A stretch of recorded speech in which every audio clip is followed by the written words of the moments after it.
اس قومی ادبی نعت کانفرنس کے انعقاد پر منتظمین کو مبارکباد پیش کرنا چاہوں گی.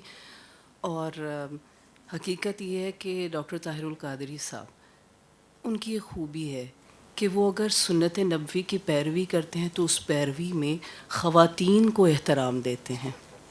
کیونکہ یہ تیسری قومی ادبی نعت کانفرنس ہے جس میں میں دیکھ رہی ہوں کہ ایک پینل خاص طور سے بنایا جاتا ہے جس میں خواتین شرکت کریں، اور آج تو موضوع بھی خواتین کی نعت کے حوالے سے ہے. تو خواتین کے حوالے سے ایک بات پروین اعتصامی جو فارسی کی شاعر ہیں وہ کہتی ہیں، دران سراج کے زن نیست انس و شفقت نیست، دران وجود کے دل مرد مرداست روان. کہ دران سراج جس گھر میں عورت نہیں ہے اس میں انس و شفقت نہیں ہے، دران وجود کے دل مرد مرداست روان، اور جس وجود میں دل مر گیا ہے تو پھر اس کی روح بھی ختم ہو چکی ہے. تو لہٰذا اس ادارے نے اپنے زندہ ہونے کا ثبوت دیا کہ خواتین کو یہاں بٹھایا ہے. تو جہاں ہم کہتے ہیں کہ اللہ تعالیٰ جب یہ چاہتا ہے کسی کا مرتبہ بلند کر دے تو وہ اسے اس بلند مرتبے والے کا عاشق بنا دیتا ہے. وَرَفَعْنَا لَكَ ذِكْرَكَ. تو جب اس سے جڑ جاتے ہیں تو پھر جو محبت کے چشمے پھوٹتے ہیں وہ خود بخود الہام کی صورت آتے ہیں اور کرتاس پر سج جاتے ہیں.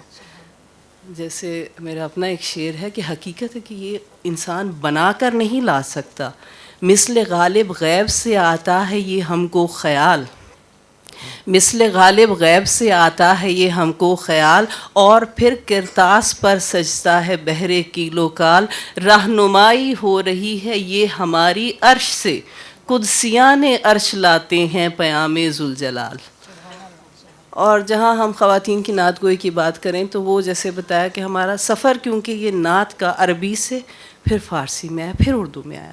تو جب اردو کی شاعرات کے تذکروں میں جو شعراء کے ہیں ان میں اردو شاعرات کا ذکر بہت کم ملتا ہے، تعداد کم ہے خواتین کی اس حوالے سے یا ذکر کم ہے.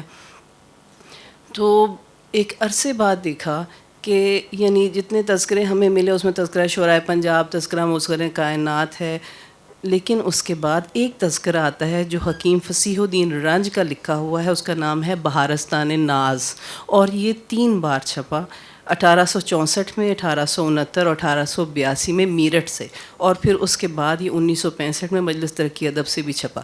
اس کے اندر جو شاعرات کا ذکر ہے تقریباً 47 شاعرات ایسی ہیں جو فارسی میں شعر کہتی ہیں، اور باقی کی جو ہیں وہ فارسی اور اردو دونوں زبانوں میں شعر کہتی تھیں.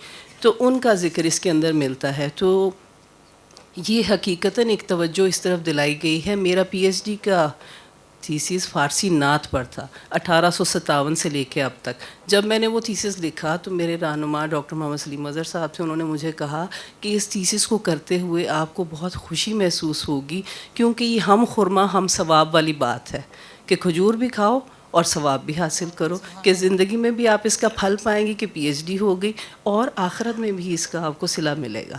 تو یہ حقیقت بات ہے.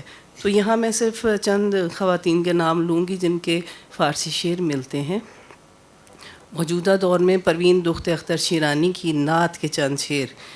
نعت حضور خواجہ بطحہ نوشتیم. اختر شیرانی صاحب سے تو آپ واقف ہیں، ان کی بیٹی تھیں. نعت حضور خواجہ بطحہ نوشته ایم، صدہا صفات حسن به یک جا نوشته ایم.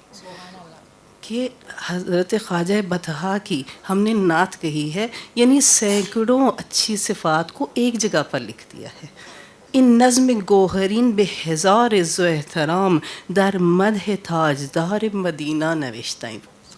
اتنے آسان الفاظ ہیں کہ میں نام ہی ان کا ترجمہ کروں تو میرا خیال ہے آپ سمجھ جائیں گے.